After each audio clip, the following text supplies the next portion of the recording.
guys, welcome back here to Advanced Bass Fishing, and appreciate you guys coming by the channel today and checking the video out. Today I'm going to give you some tips and advice on how to correctly fight a fish to maximize your chance of landing that fish, because a lot of people make mistakes, guys, fighting fish. A lot of average anglers, a lot of good anglers, even as long as I've been fishing, I still make mistakes landing fish. So I'm going to identify what a lot of those mistakes are, sort of give you a little demo and some tips and advice that will definitely help you get more of these bass in the boat here. Also, guys, before we get started, I know it's sort of a pain in the butt to hear these housekeeping tips, but it's the reason the channel's on YouTube here. Thank you very much for enduring them. I just wanted a couple things, guys. Check out this new Cast King, guys. This is the Speed Demon Elite Spinning Reel. I've been using this for over a month now. Absolutely love it, guys. 11 ball bearings, guys, built for stout, super buttery smooth. 3000 series spool here, guys. It's only $119. It is the best spinning reel I have ever used, and I can't believe it's the price it is. It fishes like a $400 spinning reel. So I'll have my Cast King link in the description of this video. If you use the promo code Randy10, you get an additional discount, or you can get it through my Tackle Warehouse link. Also, guys, a quick reminder, Tackle Warehouse has still got their big Memorial Day sale on. They're having, so that link's in the description. And one final thing, guys, we've only got 3 more days left in the May sale on my Signature Series Solar Bats, RB2s and 3s. 40% off through the month of May, including prescription lenses. So I'll have the Solar Bat link in the description. And if you use the promo code in there, Randy B, you get free shipping and handling. So thank you very much for putting up with the plugs there. Appreciate that. Okay, one of the things that is frustrating is when you hook a fish and lose it. And here's what you have to really understand about fighting fish and losing fish. Some of the times, there ain't nothing you can do, guys. It's just like, it doesn't matter what you do or how you fight a fish or how good you fight a fish, that fish is still gonna come off. Because what happens is when a bass takes a lure in its mouth like that, okay, it's in the mouth, it may be just barely out of the mouth, we don't know. It's like when you get a bite, you don't know how good that fish has that bait in its mouth. So based upon the position of the hook inside of the fish's mouth, whether it be a treble hook or a single hook, when you set the hook on the fish, you don't know the position of this bait. It could be upside down, it could be sideways, it could be, the fish could be moving at a weird angle. So when you set the hook, sometimes the position of the hook within the fish's mouth is simply at an unfortunate angle, and you're gonna lose that fish. That fish is gonna pull off underwater, it's going to jump off, and there's not a single thing you can do about it. It's just the way it is, and that happens more than what you realize. In fact, I would say that if you, say for example, if you lose 50 bass a year that you've hooked, I bet probably 35 of those 50 bass, there's nothing you can do. It's just the way they took the bait in the mouth. And the other 15 bass, there are some things I can show you here that probably you made a mistake with that. So that's one thing you have to remember. So if you've done everything right, like after I give you these tips today and you say, oh, Randy, I did all that and I still lost them, that's probably the reason you did it, is the way the fish is in the mouth.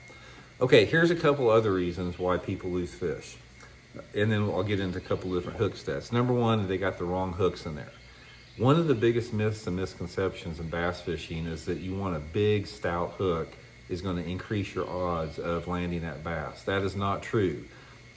Landing a fish is all about penetration, and you have got to penetrate the hook within that fish's mouth, especially to the barb and past the barb, for you to land that fish most of the time. The larger and the bigger the hook that you use, it makes it more difficult for penetration. It's harder to penetrate a large diameter hook to the barb. So one of the things that I suggest in bass fishing is try to downsize your hooks and use a smaller diameter needle point, preferably a nano-coated hook is going to be the way to go. Guys, Gamakatsu makes a line of nano-coated hook called the G Finesse. You can get it through my Tackle Warehouse link, just in the Gamakatsu link. They're called G Finesse. They're a slick-coated nano coat, and this is what makes penetration easy. So one of the first things, guys, is don't use too big of a treble hook, and don't use too big of a worm hook or something like that. Try to say, for example, the hooks that come on a bait, most of the time I usually want to go down a size.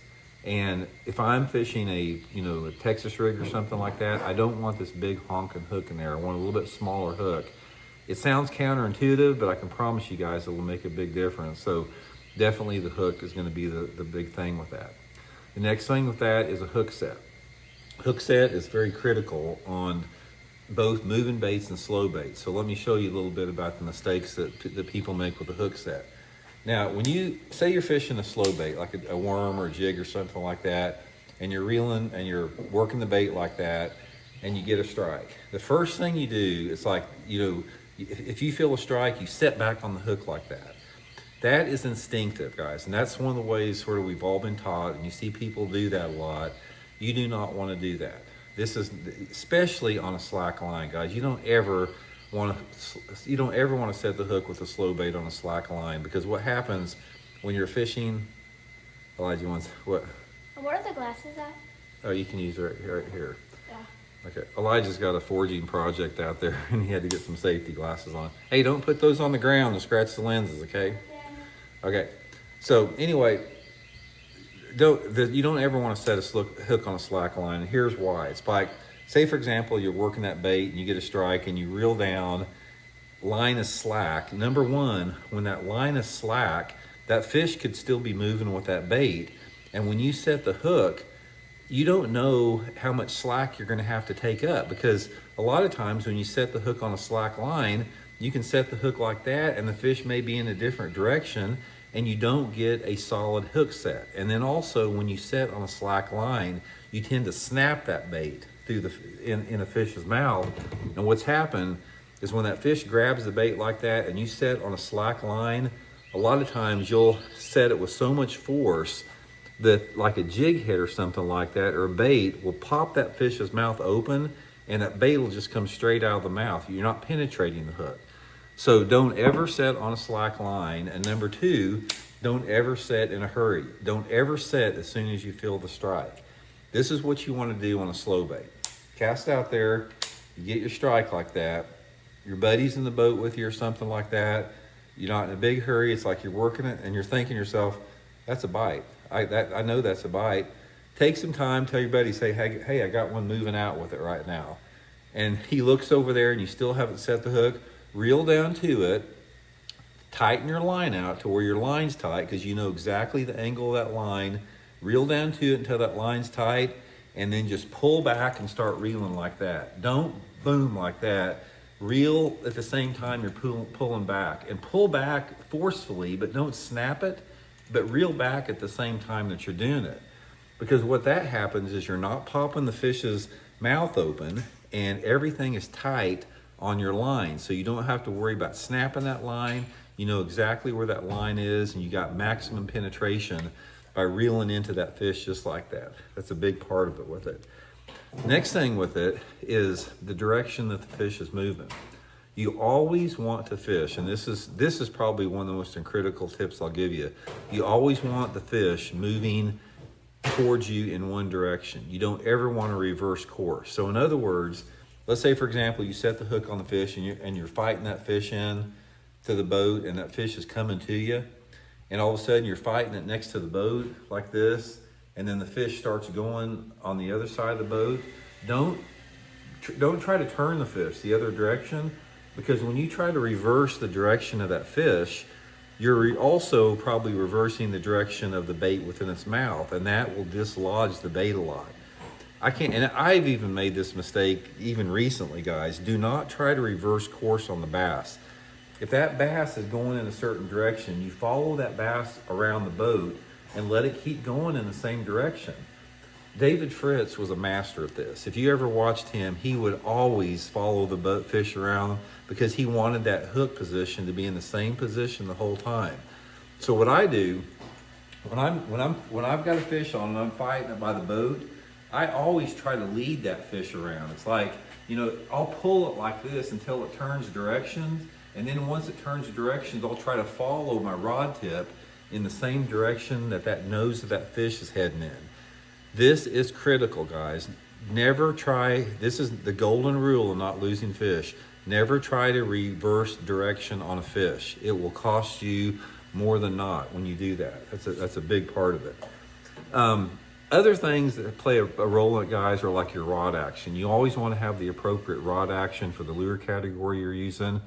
If you're using a reaction bait, like a spinner bait, a chatter bait, you know, a crankbait, something like that, you don't want a rod that's got a super stiff tip. You want a rod that has a little bit of flex in it on the tip like that, because on a reaction bait, you want that little bit of hesitation when the bass sucks that bait in.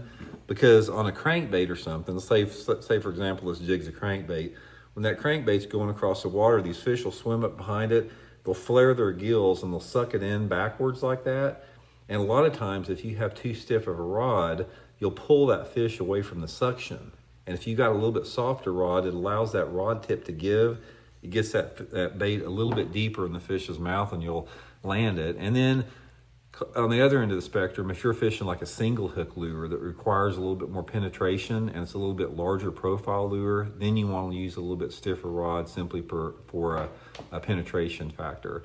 And then finally, one other thing, guys, is if you're fishing around heavy cover, the number one thing you want to remember is you want to get that fish's head out of that cover as quick as possible. So if you're fishing in thick grass or thick bushes or something like that, you really need to try to bear down and put a lot of pressure on that fish to get that fish out of that cover as soon as possible if you can. So that's just a few things, guys. There's other things we'll talk about in later videos, but those are some of the key factors that will help you from losing fish if you just adopt some of them. So anyway, I hope it helps you guys out. Appreciate all the support of the channel, guys, and we'll talk later.